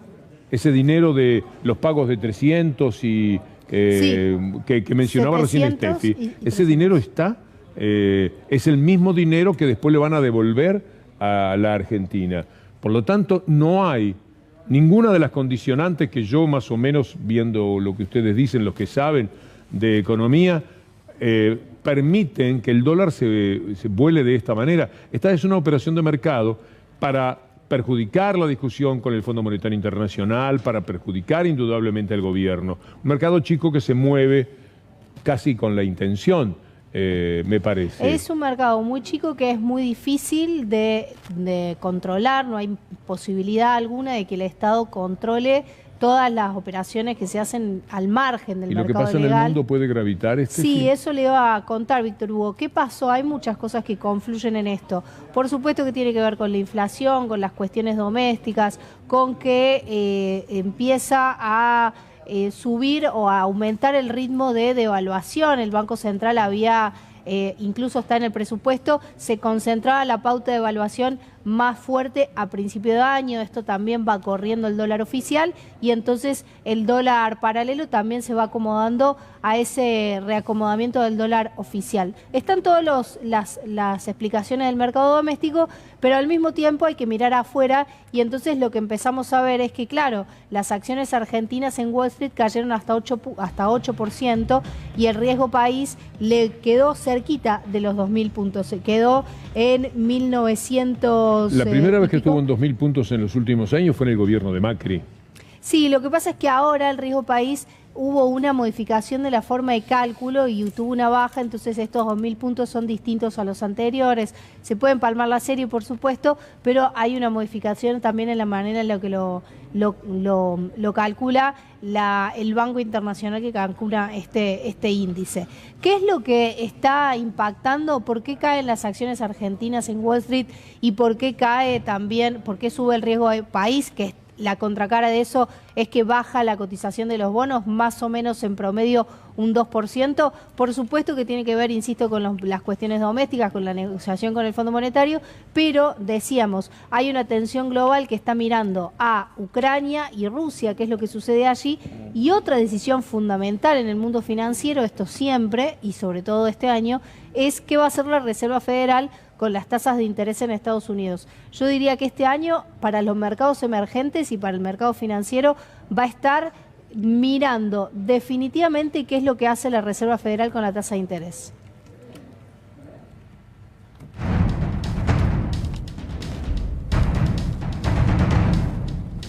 Qué buena composición artística. Déjenla un instante más, que es mejor que yo. La idea de nuestros magníficos gráficos en el canal. La casa de la Gestapo. Ahí está María Eugenia Vidal en su nueva versión. Además, esta fotografía se corresponde con la nueva personalidad. Ya no es Heidi, ya no es una hada buena, ya es una señora muy mala y muy enojada con todo, empezando por los de adentro. ¿Y por qué la rosada? La rosada, Víctor Hugo, porque, a ver, lo que venía de arriba, no de arribas, de arriba, Mauricio Macri, también pasaba por la provincia de Buenos Aires. Es decir, que lo que hacía María Eugenia Vidal no era que se cortaba solo. Las órdenes venían de arriba, Mauricio Macri, para abajo, y rozaban a María Eugenia Vidal. De hecho, había reuniones que se hacían en La Rosada, donde el director de Asuntos Jurídicos de Stefano, un abogado muy conocido, iba a La Rosada a llevar información a Mauricio Macri de lo que pasaba en la provincia vía María Eugenia Vidal. Para que usted entienda, esto lo hemos contado hasta el cansancio y la verdad uno se siente satisfecho de haberlo denunciado cuando no teníamos la foto. Ahora que tenemos la foto, la verdad, un escándalo, putrefacción, no hay otra cosa que decir. Armaban y planeaban la AFI, que según un fallo de la justicia, que Víctor Hugo ya se había ido de vacaciones, pero lo sabe, donde Mariano Llorens y Pablo Bertuzzi, que todavía está, nadie sabe cómo, dijeron que no, está bien, fueron filmados, grabados, todo, pero eran cuentapropistas. Lo único que no puede pasar en la AFI es que haya cuentapropistas. A ver, para eso, mira, lo dice Pañi en la nota del domingo pasado, tendría que ver, de hace 2 domingos, tendría que haber un descalabro en el Estado para que un grupo de loquitos sueltos se larguen al espionaje como lo están haciendo, metiéndose contra el propio Estado. Es decir, es un mamarracho lo que dicen. Además es tan vertical que la orden viene nada más ni nada menos que de Mauricio Macri. No hay ninguna posibilidad. Y además si fuera un chiquitaje, no hubiese trascendido. Anoche, Julián Guarino, en el arranque de su programa, magnífico, hizo un análisis de las 3 medidas que Macri, el gobierno de Macri, tomó en diciembre del 2015, cuando empezaba su gobierno. La primera, los fondos de la AFI pasaron a ser reservados. Con lo cual nadie más sabía que iban a gastar, porque tenían que gastar mucha plata en los muchachos de la policía de la Ciudad de Buenos Aires, o los que Larreta y Macri hacían pasar a la condición de... Mano de obra desocupada también, ¿eh? Hicieron la segunda medida, estoy recordando bien a Guarino, era que las escuchas pasaban de Gil Carbó a la Corte Suprema. La da Judeco. La da Judeco. De la mano de Martín Qué Irurzu. vergüenza, todo lo estaban haciendo. Y después la designación de Rosati y Rosencrantz. Qué vergüenza que es todo. No, y además, a ver, para que usted entienda, esa famosa foto, ahí la estamos viendo, los micrófonos, a ver si me entiende, fueron instalados días antes de la reunión con autorización de quienes eran las autoridades de la provincia de Buenos Aires. Es decir, que estaba todo planeado. ¿Usted cree que va alguien de la AFI y dice, che, vamos a plantear unos micrófonos porque acá vamos a ir a una reunión donde vienen funcionarios del gobierno de Vidal, vienen empresarios de la Unión Obrera de la Construcción y después lo sacamos? No, todo está probado. Dejaron todos los dedos marcados. Mire, porque pensaban en la impunidad que tenían, porque creían que iban a seguir en el poder. Por eso no se cuidaron de nada, por eso es tan fácil hoy día para el que quiere seguirle la pista a los desmanes de toda esta prodedumbre que hemos tenido en la República. Y lo último que te digo, ¿qué pasa con los cuentapropistas? Están muy enojados. Dice, a nosotros nos dicen cuentapropistas que aceptamos todas las órdenes que nos decían, vamos a lo de Santilli, vamos a lo de Santilli, vamos a lo de Larreta, vamos a lo de Larreta. Bueno, así que éramos cuentapropistas, bueno, van a hacer cargo de todo lo que nos pidieron por cuenta propia, se lo vamos a mostrar todo, porque ojo, esto recién comienza, ¿eh? Hay mucho más, y no vaya a ser que aparezca María Eugenia Vidal o Mauricio Macri en alguna grabación, che. Sí, sí, lo decís desde, me dio la impresión desde alguna posibilidad más cierta todavía que las simples palabras. Bueno, vamos a hacer la pausa, pero antes, permítanos compartir con ustedes un buen momento que nos trae Lautaro. Sí, Víctor Hugo, ayer Luis Alberto Spinetta hubiese cumplido años, nació un 23 de enero del año 1950. A partir del 2015, 3 años después de su muerte, por ley se celebra el Día del Músico Nacional y este es nuestro pequeño homenaje para un grande como lo fue y lo es Luis Alberto Spinetta. Muchacho, Jorge Garzón, ¿a dónde va? Será de tener muchacho, voz de gorrión. La única realidad es la verdad, o la verdad es la única realidad, como usted quiera decirlo. Para mí la realidad es estar otra vez acá con Pato del Vecchio, en la cámara. Me da mucho placer, lo siento como un privilegio, esta posibilidad de compartir con ustedes este momento y con el equipo de producción, Federico Ferro, Anabela Sánchez, Julián Capazo se tomó unos días y este grupo le propone un tránsito que empieza justamente con este título. La única realidad es la verdad. Vamos a decirlo de esta manera. Por ejemplo, cuando a usted le muestran en la tapa de un diario muy leído, de un grupo que tiene 1000 canales, todos robados, pero que puede influir en su conducta, en su ánimo, y le ponen esta tapa de hace un año, usted dice, qué barbaridad, pobre país, pobrecito el país. Mientras el mundo se caía a pedazos, mientras había tanta muerte, tantos contagiados, Clarín, la mafia de Clarín le publicaba que darían sin vacunar este año los que tienen entre 18 y 60 años sin enfermedades. Esta era la noticia. La base era un tal Rubinstein que había sido ministro deplorable en los tiempos de Macri y es un disparateador de todos los días. Y ellos lo saben, lo usan, porque todos los tontos, inútiles, idiotas, imbéciles que puedan andar dando vueltas en materia política o de otra actividad, que dicen algo que a ellos les sirve para hacer daño, les vienen muy bien. Y entonces, con ese argumento de lo que decía Rubinstein, Clarín le publicaba esta tapa a todo el país.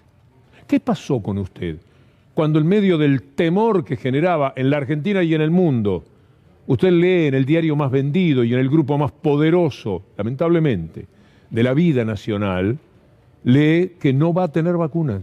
Usted tiene entre 18 y 60 años, olvídese. Usted va a morir, se va a contagiar, no va a tener defensas. Esto es lo que le decían hace un año de esto.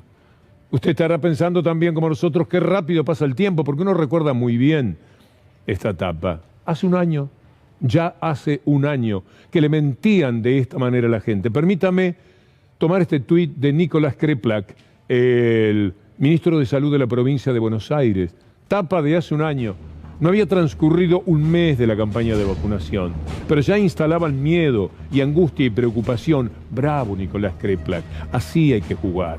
Esta valentía es la que tienen que tener los hombres de la política y del gobierno para jugar contra esta mafia. Terminamos el 2021 con vacuna libre y federal para todas y todos y con millones de menores de 18 que iniciaron su esquema. Dato mata relato. Así se juega contra la mafia, pero tendrían que hacerlo más al unísono, más como dice el doctor Goyan, gran compañero de Nicolás Kreplak. Sale uno, es fácil perderlo de vista. Todos, cuando se dan este tipo de mafias, este tipo de daños, hay que salir todos, unánimemente, en sus tuits. ¿Para qué los tienen? ¿Solamente para cuando los atacan a ustedes? A veces da la impresión, como sucedió el otro día con el tema de la Cancillería y la mentira de Clarín de la búsqueda del ciudadano iraní en Rusia, que algunos se alegran de que esos medios tan perversos ataquen a un compañero del gobierno, porque de otra manera tendrían que salir, no hay que dejarles pasar una, si no, no se tiene fuerza de parte del gobierno. Hoy, Cafiero, mañana Kreplak, no. Tienen que lamentarse todos de esta porquería, esta inmundicia informativa que hubo que sobrellevar en la Argentina. Esta etapa la mostraban por todos los canales, millones de personas. No es lo que vende el diario, no es esa serpiente que está en el kiosco ahí por si alguien la toca, no. Es mucho más grave. Ellos muestran el desastre a través de todos los canales, por eso las peores inmundicias, el diario de Héctor Mañeto lo pone en la tapa, porque de esa manera lucen más, lo sabe mucha más gente. Bueno, bien por Nicolás Kreplak con ese recuerdo, ¿por qué la podía dejar pasar? ¿Para qué enojar al monstruo, a este diablo, a este kraken que todo lo tritura? No, hay que enfrentarlo, si no, nos vamos a esconder toda la vida. Mire, le vamos a responder, a darle la razón a Kreplak y a responderle a aquella maldita tapa con estos datos. Estos datos son importantes, son valiosos. 85 millones de aplicaciones, permítame. 39 millones de vacunados. La Argentina, sí, acá. 34.5 millones con esquema completo. 11 millones con dosis adicional o refuerzo. Tanta lucha contra las restricciones. Diga que la idiotez a veces parece que fuera mundial. Mire lo que está pasando en estos momentos en Europa. Acompáñeme para ver estas informaciones que nos ponen al día. Varios países europeos están optando por la vacunación obligatoria ante la variante Omicron. Francia, Italia, Alemania, Grecia, Austria, República Checa, Eslovenia motorizaron la inoculación masiva ante el avance de los contagios. Aquí ya se está discutiendo. Kreplak está a favor, el Ministerio de Salud de la Nación tienen alguna duda. Es un tema discutible desde ya. Hay discusiones que valen la pena, no las baladíes, no las tontas, no las que simplemente tienen el propósito de dañar. Esto está pasando ahora en Europa. Mire lo que Macron está diciendo que hay que hacer. ¿Quiénes son los que hacen todo esto? Los antivacunas, los anticuarentenas, esa raza tan particular, son insolidarios. En primera instancia, personas que no conocen la solidaridad. Être citoyen, c'est avoir des droits et des devoirs. Et ce sont d'abord des devoirs. Et j'avais eu l'occasion de le dire à plusieurs reprises aussi, le concept de liberté qui est brandi aujourd'hui par certains de nos compatriotes pour dire j'ai la liberté de ne pas me faire vacciner, il s'arrête là où la liberté de l'autre est à ce moment-là entravée, là où la vie de l'autre peut être mise en danger. Es fantástico, está bien, es un punto de vista enfático y en esto uno avala totalmente. No estoy a favor de joder a los franceses. Me quejo todo el día, dice Macron, por la insolidaridad. Me quejo todo el día cuando la administración lo hace, pero bueno, a los no vacunados sí que tengo muchas ganas de joderlos. Y vamos a seguir haciéndolo hasta el final. Y porque si no, ellos son los que molestan, los que provocan disturbios. Mire Bruselas, ahí unos pocos cientos de kilómetros de París. Mire cómo están rompiendo todo en la Unión Europea. Este es el edificio de los asuntos extranjeros de la Unión Europea. Mire el lío que arman contra la policía. Ahí están también rompiendo todo. Son los antivacunas son los anti-restricciones. A mí no me vengan con que no puedo ir a tal lado, con el pase sanitario. A mí no me interesa nada. Yo voy a ir por la mía. No se puede. Porque la de cada cual, la que se asignan a sí mismos, compete a otras personas. Miren lo que pasa a unos cientos de kilómetros de Bruselas. Nos corremos hacia el este y vamos a los Países Bajos, en Ámsterdam, el maravilloso Museo Van Gogh, uno de los lugares más importantes del mundo. Mire los cuadros al fondo, convertido en una peluquería. No, en varias peluquerías, en cada sala. ¿Por qué? Porque decidieron que las peluquerías pueden abrir, pero los museos no. Entonces los museos dijeron, vamos a poner una peluquería. Y entre los cuadros de Van Gogh, entre esos cuadros que valen millones y millones de dólares, ahora va a aparecer un autorretrato de Van Gogh, al que podríamos hacerle un meme sorprendido por lo que ahí está sucediendo, hicieron este lugar donde la gente va a cortarse el pelo, un centro de estética, allí. Eso sí, le están pintando las uñas siguiendo las líneas de pintura de Van Gogh, piensa uno. ¡Qué barbaridad! ¡Qué loco que está el mundo!, ¿no? Mire la marcha a Washington. Ahora vamos a pegar unos miles de kilómetros hacia el oeste en el mapa. Lo que pasa en Washington con una marcha también de los anti-todos, estimulados por Trump. Mañana tenemos un capítulo de Trump en la columna imperdible.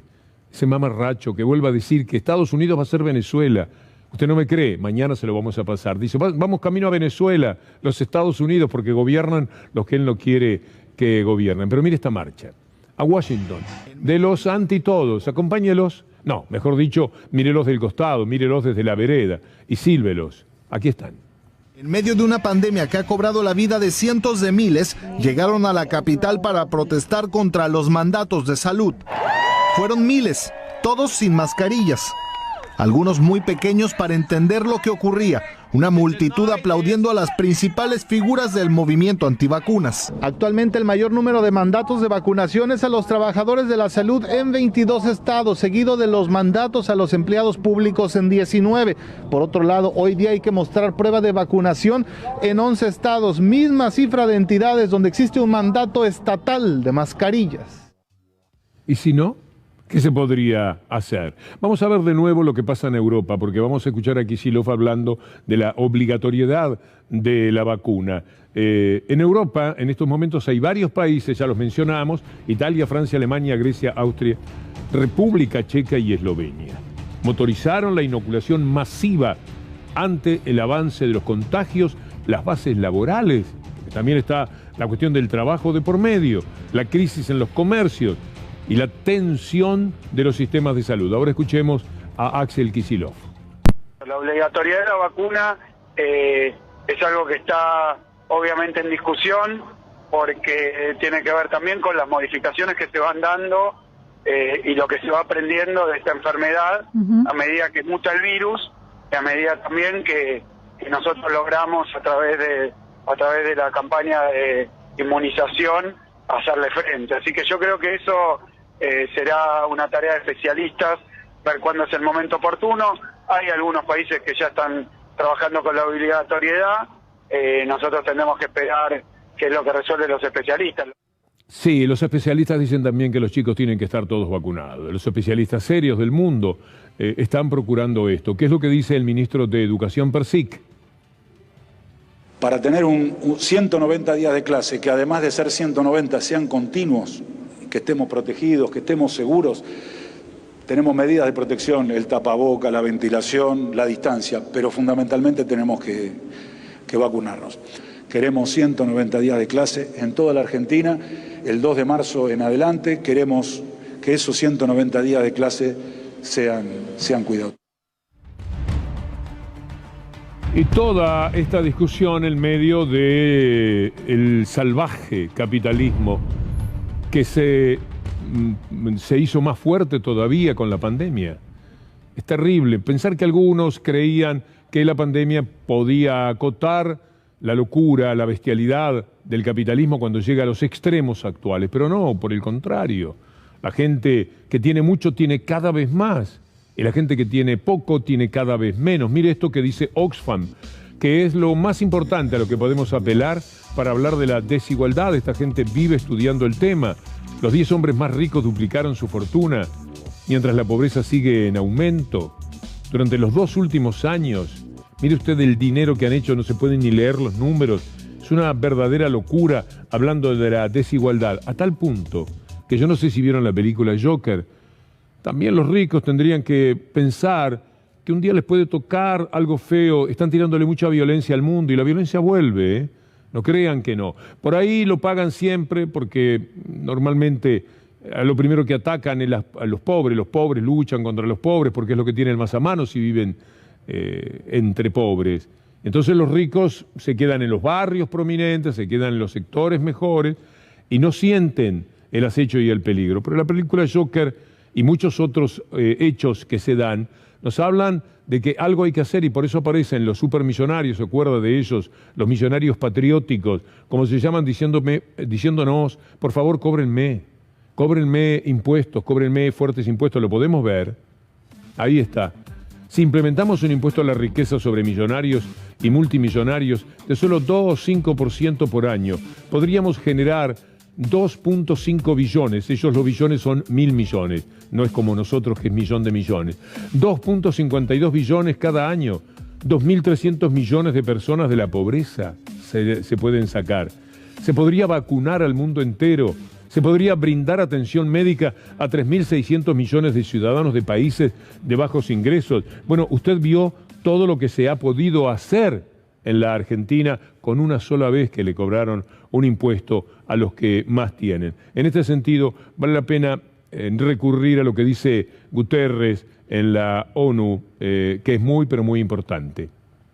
And global solidarity is missing in action. Countries are shackled by mounting debt and extortionate interest rates, all but guaranteeing defaulted payments. And many middle-income countries find themselves ineligible for debt relief despite surging poverty, rising unemployment, and development losses. Mientras escuchamos esto dicho desde la ONU, la Argentina esté pasando el peor momento en el mejor después de la pandemia o durante la caída de la pandemia, porque pensamos que ya no es lo mismo que fue en otro momento, aunque sigue siendo terriblemente peligrosa. Pero mientras la Argentina crece, y ya va a ver los números, de lo que Stiglitz llama un milagro, el Fondo Monetario Internacional no quiere dejarla vivir, porque le prestó plata a Macri para que ganara las elecciones y ahora le quiere cobrar a Alberto Fernández para que no las gane. De eso se trata esta mafia que hay en el mundo, porque no solamente la mafia local. Estos también funcionan de esa manera. Usted está escuchando a alguien de las Naciones Unidas que está diciendo, así no se puede, es tremendo lo que está sucediendo. No obstante, el Fondo Monetario Internacional presiona, hostiga, persigue, mete a los diarios de acá para que digan tal cosa, para que vayan contra el ministro de Economía, para que vayan contra el presidente, nos quieren volver locos. Y mientras tanto operan para que el dólar ilegal se vaya para arriba, como si hubiera alguna motivación real para que esto sucediera. Y no la hay, no la hay. Permítame llorar con Lula, permítamelo. Eduardo, eu morei num quarto e cozinha com 13 pessoas. Então, eu tenho consciência o que esse povo está passando. Então eu não posso mentir. Eu não posso ganhar aos 76 anos e falar, gente, olha, eu ganhei, mas não dá para fazer as coisas. Desculpa, eu tenho que atender o mercado. Eu preciso atender a Faria Lima. Eu preciso ter responsabilidade fiscal. Eu preciso manter teto de gasto. E o teto de comida, e o teto de emprego, e o teto de salário, e o teto de saúde. Quem é que vai devolver para esse povo? Então, meu caro, é esse cidadão que acaba de ficar emocionado que quer ser presidente. E se for, é para mudar. La amargura que trasunta un hombre que, por supuesto, sabe muy bien de lo que está hablando cuando menciona la pobreza. De eso se trata el lío, el problema que hay con el Fondo Monetario Internacional. ¿Qué ajuste? ¿Hasta dónde van a llevar el hambre? ¿Hasta dónde van a llevar la mala vida de tanta gente? No sean hipócritas, pero no importa que lo diga yo, uno es nada, importa que lo diga el presidente de México. Aquí aprovecho para hacer un llamado al Fondo Monetario Internacional con el propósito de que le den un trato justo a Argentina. que asuma el Fondo Monetario Internacional su responsabilidad en el endeudamiento excesivo de Argentina y que no quiera ahora ponerles condiciones que van a empobrecer más al pueblo argentino. Gracias, presidente López Obrador. Muchas gracias. Y esto nos da pie para escuchar al presidente de los argentinos diciendo algo que uno lo toma como una promesa. No va a haber ajuste. No se va a aceptar que el fondo marque el ajuste. El fondo con la Embajada de Estados Unidos, con Clarín, con los que rayen. Hay pueblo detrás, gobierno. Hay pueblo. Lo van a ver ahora el 1 de febrero ante la Corte Suprema de Justicia. Hay un pueblo que quiere luchar por lo justo y no es justo lo que le quieren hacer en estos momentos a la Argentina. Entonces no hay que aceptar de ninguna manera el ajuste. La Argentina tendrá como pararse en todos los escenarios del mundo. Puede ir al G20, puede ir al G7, puede ir a la ONU y veremos grandes discursos de Alberto Fernández si no hay más remedio que entrar en el default.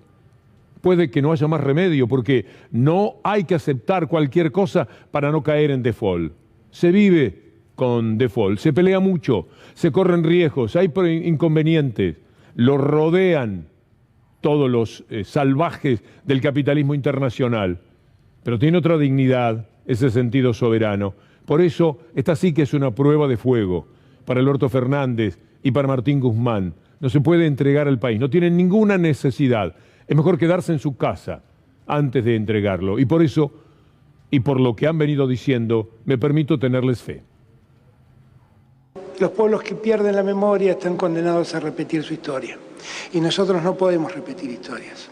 Por eso, nuestra pelea, por más que algunos se disgusten contra el Fondo Monetario, con el Fondo Monetario Internacional, donde firmemente decimos que queremos tener derecho a crecer según nosotros creemos cómo debemos crecer. Tener memoria, simplemente tener memoria. Y recordar, en ese caso, que cuando los ajustes llegaron, nuestro pueblo padeció. Y solo recuerden el 2001, lo que significó para la Argentina. Y recuerden que el ajuste más cercano que el fondo le pidió a la Argentina hizo desaparecer el Ministerio de Salud, el Ministerio de Trabajo, el Ministerio de Ciencia y Tecnología. Y hay que luchar no solamente contra el fondo y contra los medios corruptos de la Argentina, también hay que pelear con aquellos que contrajeron la deuda. Usted lo va a escuchar a Lacunza decir algo que es impropio de la inteligencia que uno le adjudica. Finalmente es un muchacho que por algo alcanzó ciertos lugares. La pertenencia a lo peor que hay en el mundo, que es el sentido desarrollado de que está bien la injusticia, de que está bien la desigualdad, no puede haberle anulado tanto la inteligencia al extremo de decir que no importa quién contrajo la deuda. Y si no importa quién contrajo la deuda, no importa nada en este mundo, señor Lacunza. Argentina se quedó sin crédito en 2018, en abril de 2018. La Argentina, ¿no? Un gobierno en Argentina. Sí. Otra vez discutimos si fue por el gobierno actual, por el que venía, qué sé yo. Otra vez discutimos si fue por el gobierno actual, por el que venía, qué sé yo. Concedamos. Dice además, este es un collage de los desastrólogos de la Argentina. Foro de Davos, Cristalina Georgieva advirtió a los países que tienen deuda en dólares, actúen pronto, presiona Clarín, paguen a nuestros amigos. Cavallo. Es increíble que en 2 años no puedan haber llegado a un acuerdo con el fondo. El tipo del megacanje, por ejemplo, está diciendo esto en Perfil. Deuda externa, ¿de qué diario es eso? La dura advertencia de Javier Milei por la falta de acuerdo con Milei nos advierte. Milei, está todo dado para que haya un desastre. La piña es inexorable. Por supuesto va a hacer todo lo posible desde su condición de legislador para que el país se dé esa piña, para tener razón, porque si no tendrá que reconocer un día que no. No nos perdamos, Esper. Un toquecito. Si no le pagamos al FMI, nos vamos a tener que ir a vivir a Marte. Se pelean por ver cuál apuesta más al desastre. Iba a decir de Lacunza que cuando él señala que la Argentina seguía sin poder tener dinero en el 2018, hábilmente es un gran mentiroso, porque él dice seguía. porque no tenía posibilidades de préstamos hasta el 2015 y en el 2018 seguía igual, no. Ellos pidieron todo el dinero que se les ocurrió, 200.000 millones brutos pidieron, con muy poco en términos relativos para pagar. El 26% de todo ese dinero que pidieron fue lo que se destinó al pago de deudas que venían no del gobierno anterior, sino del 2001. Pero cuando él dice seguía sin crédito, parece que es un estado de cosas que se mantenía desde el anterior gobierno. Ellos lo generaron con lo que pidieron en 2016 y 2017. Vergüenza, de eso no se consigue demasiado. Y después tenemos personajes que son ya cómicos de la legua, porque se los ve de lejos. Mire usted Pichetto. Pichetto sabe que para aparecer él tiene que decir un buen disparate. De otra manera, ¿qué podría interesarnos de lo que diga Pichetto hablando en serio? Entonces tiene que o generar peleas o salirle el cruce a Stiglitz, nada menos. Pichetto le sale el cruce al premio Nobel de Economía Joseph Stiglitz y dice: este ministro, que además era un pasante en la facultad ahí con Stiglitz, que habla pavadas porque está pago desde el gobierno o desde algún sector.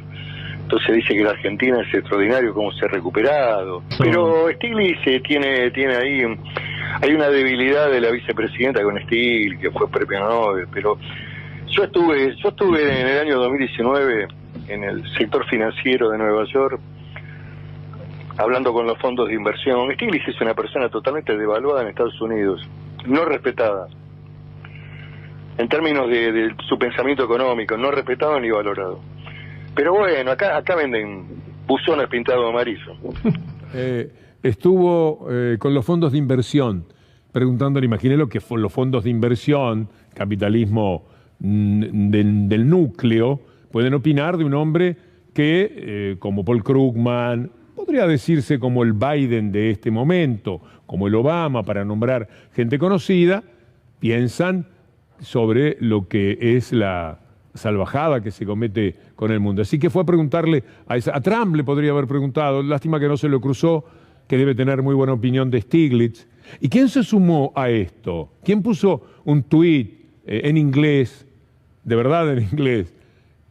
No sé por qué lo puso en inglés, como si Stiglitz no tuviera traductores en caso de que le interesase lo que diga Sturzenegger. O sea, que el tipo del megacanje, que estuvo procesado, que es de lo peor que le ha pasado al país en materia de manejo económico, le escribe a Stiglitz: estimado Joseph Stiglitz, hemos leído con desconcierto su artículo, no sé dónde lo habrá puesto, siempre te apreciaremos por mostrar que la economía es divertida y sorprendente.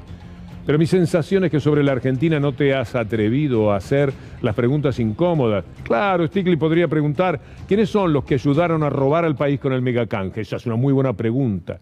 Encontraría los expedientes sobre los procesados y también encontraría cómo el establishment, que se corresponde tanto con lo judicial, lo dejó libre a Sturzenegger como para que pueda jugar con estas preguntas. Es una ofensa en el mundo que Sturzenegger sea el objetor de Stiglitz. A eso sí, si uno tuviera confianza con Stiglitz y tuviera manera de llegar, podríamos decirle: oiga, Joseph, no se preocupe de lo que dice Sturzenegger, porque vas a saber si él lo está diciendo de verdad o lo está diciendo porque es lo que le dijeron que diga. Como le escribe en inglés el tweet, le vamos a poner a Sturzenegger hablando en inglés para Stiglitz, para que sepa de quién se trata cuando hablamos de Sturzenegger. I go to the first big electoral debate last year. There were going to be 3 big on TV, you know, the thing when you start up on a podium with 2 other guys. And I was on the first of those debates, so I get my coaching from our political advisor, which is a guy called Jaime Durán Barba. Maybe you've heard about him. He's a very famous political consultant in Latin America, and he says, look, I want to ask you to do 4 things in this debate. Just do 4 things, and you'll be okay, we'll all be okay. And, okay, fine, so what are those 4 things? Well, the first one is don't propose anything. When you propose anything, I mean, what do you mean? What's the second thing? And he says, the second thing is don't explain anything. What do you mean, don't explain anything? There's, for example, one of the blocks of the debate was going to be on inflation, which is very high in Argentina today, and it says, what am I going to do if I can't explain why? No, because if you explain inflation, then they're going to say that you're going to explain that money printing generates inflation, and that you have to reduce money printing, and if you have to reduce money printing, that means that you're going to do a fiscal adjustment, and a fiscal adjustment means people will lose their job, and we don't want you to kind of say that. You just, when you're in government, do whatever you think has to be done, but not right now in the middle of the debate. So I say, what do I do? What do I say? Just tell that they're lying with inflation numbers or say whatever, talk about your kids, it doesn't matter.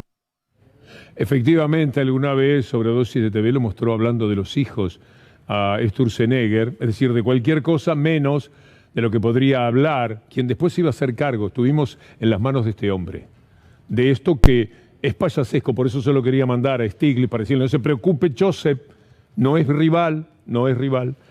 Vamos a poner estas placas que hablan de por qué Stiglitz dijo que la Argentina es un milagro, que no se consigue en cualquier lado. ¿Cómo está la economía argentina hoy? Estos son números, datos que usted no va a ver en las tapas mafiosas de Clarín, por supuesto.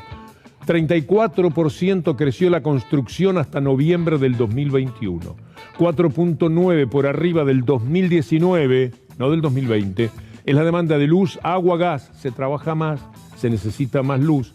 0.7% el nivel del empleo por encima del que había en 2019 sin pandemia. ¿Quiere más? De por qué Stiglitz dijo, en términos relativos esto es un milagro. 3% del Producto Bruto se redujo el déficit fiscal primario. 5.4% arriba del nivel 2019 el comercio mayorista y minorista.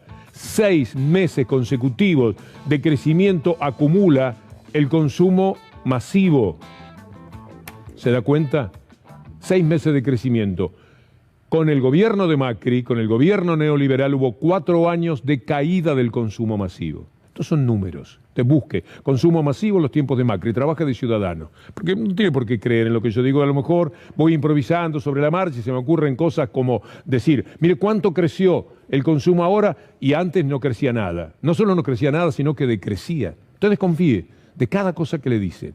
Tiene tantos elementos, pero la computadora pone consumo 2015, 16, 17, 18, 19. Va a ver cuáles son los datos. 2,5, 3,5, todo para abajo. Terminaron con 7.5 abajo en materia de consumo. Y ahora, a la salida de la pandemia, gracias a todo lo que se ayudó a las empresas y a los trabajadores, hubo dinero como para que mejorara la capacidad de consumo. En medio de todos los líos, no va a salir gratis la pandemia. En el mundo no sale. Cuando le hablan del déficit fiscal, piense que Estados Unidos tiene 13, 15% en el 21, en el 20 y en el 21 respectivamente de déficit fiscal. Mire lo que pasa, por ejemplo, con el turismo, que también este es un producto muy importante. El programa Previaje fue distinguido en Madrid con un premio a la excelencia, un reconocimiento internacional. En la segunda edición, el Previaje llegó a 4,5 millones de personas. Mire esto que dice el CEPA sobre el Previaje, gracias a la doctora Julia Estrada, como siempre. Actividad económica en hotelería y restaurantes. El sector cayó un 85% con la pandemia y perdió 60.000 puestos de trabajo. Eso era lo que venía ocurriendo. Ahora veamos la placa, donde están los datos, que si no tendremos que recurrir a la memoria. Están los datos, está la otra placa. Esto es lo que hubo que recuperar entonces. Había caído 85% con la pandemia y había perdido 60.000 puestos de trabajo. Y ahora está 0,7 en el nivel de empleo por arriba, no del 2020, de esa caída que usted vio ahí, por arriba del 2019. Mire lo que dice, no lo pongas todavía, porque quiero prepararla a la gente. ¿Se acuerda que cuando se pasaba hambre en la Argentina, hambre que lamentablemente no nos abandonó, para justificar al neoliberalismo, Clarín nos invitaba a comer tierra, porque parece que hacía bien. Bueno, mire lo que decía ahora que podemos ver las playas llenas, las sierras llenas, las montañas llenas de turistas de la Argentina. Piense en lo que significaba para defender al gobierno de Macri este título de Clarín. Vacaciones para tu cabeza. cómo tener una escapada mental. Como la gente no podía ir a ningún lado, se trataba de viajar con la mente. Se sentaba para atrás así y soñaba. Calafate, qué lindo Calafate. Estoy en Calafate. Estoy en Calafate, esto es una maravilla. Qué agradable temperatura, qué ropa me pongo para salir hoy. Y usted mentalmente salía, se iba. Me voy a San Martín de los Andes. Tan lindo San Martín de los que bella la montaña. Todo con la cabeza, le decía Clarín. Porque plata para hacerlo no había, ni para el auto usado, ni para nada de lo que significaba clase media. Muchos deben mirar con nostalgia lo que significaba ser clase media.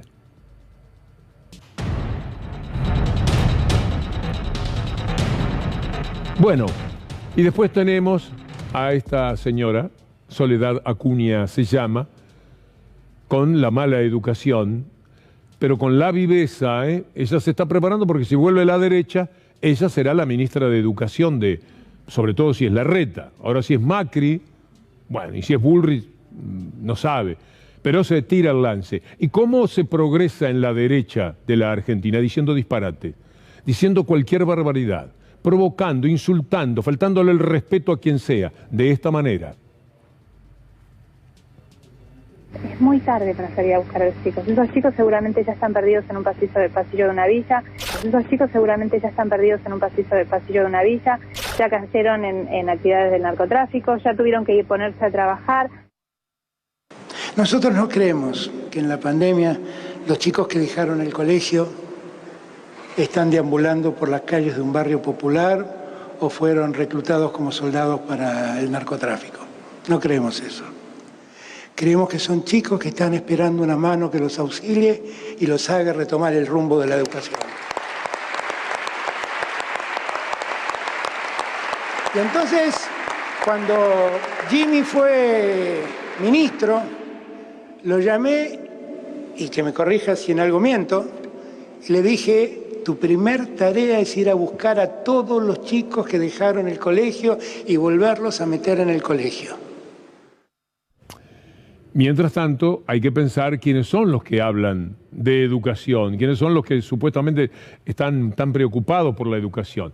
Mire el desmantelamiento que han hecho de la educación en la República Argentina en el gobierno neoliberal. Mire esta placa, porque esto es ilustrativo de aquello que tenemos que soportar, porque encima hay que escucharla a la señora Acuña. 2016, eliminación de la paritaria docente. En el 18, disolución del programa Conectar Igualdad. 35% recorte total de la educación. 3.000 jardines que iban a construir que fueron cero. Cero. Esta es la realidad. En cambio, ahora podemos ver chicos de Mar del Plata, vayamos con la noticia, que lo dice muy claramente. Unos chicos de Mar del Plata con maestros emprendedores que desde Cabo Cañaveral lanzaron el primer satélite en miniatura argentina, un proyecto de la gente de Innova Space, realizado íntegramente en la ciudad de Mar del Plata. ¿Quiere ver el mini satélite yéndose para arriba? Me parece que es lindo, porque en vez de detenernos tanto tiempo con la señora Acuña, es bueno compartir con ustedes esta nota, que por supuesto no va a ser tapa. Mira si van a poner un satélite que se va para arriba en la Argentina. Este es la serie fotográfica de ese lanzamiento. Y también tenemos ahora de nuevo el programa Conectar Igualdad. Vea esto porque es significativo. El gobierno relanza el programa Conectar Igualdad y entrega netbooks a docentes y a alumnos secundarios. Bueno, ahora quiero terminar nuestro contacto de hoy, nuestra reaparición. Gracias a todos mis compañeros, me da mucho gusto ocupar este lugar. Es todo un privilegio, de verdad, así lo siento. Tiene sus riesgos, pero también esta es nuestra profesión y esta es nuestra vida. Y nos da mucho gusto, yo agradezco a la vida estar, además, después del COVID, y poder estar haciendo esto que me importa tanto, compartirlo con usted, para que usted componga su propia idea. Nosotros tiramos nuestra manera de ver las cosas. Pensamos que la verdad no es neutral y que por lo tanto hay mucho más verdad en lo que defendemos que en lo que defienden los grandes mentirosos nacionales, que además tienen otro tipo de interés. Quiero mostrarle a alguien que es una gran noticia para nuestra América Latina en este tiempo. Se llama Boric, ya lo conocemos así, es el presidente chileno. Y quiero compartir con ustedes algo que detecté, me ayudaron a verlo, claro, en YouTube, en el cual está con el gran León Nacional, con León Gieco y con Víctor Heredia, y una entrevistada que pido disculpas, no conozco. Están por Zoom. Y Boric va a contar quién es, de dónde es, y me pareció tan agradable como lo dice, que me generó, esto era antes de las elecciones, naturalmente, me genera mucha esperanza para Chile, pero también para nuestra América Latina. 5 años, soy de la Patagonia chilena, del sur, ahí, cerca de Río Gallego, en este desafío que nos hemos embarcado, que es tratar de cambiar la política en Chile, tratar de hacer carne esos ideales de justicia que nunca se terminan de agotar. Es un tremendo honor estar con usted. Ah, no, era mucho más. Me gusta la parte en la que él cuenta de dónde es casi de Río Gallegos del lado chileno.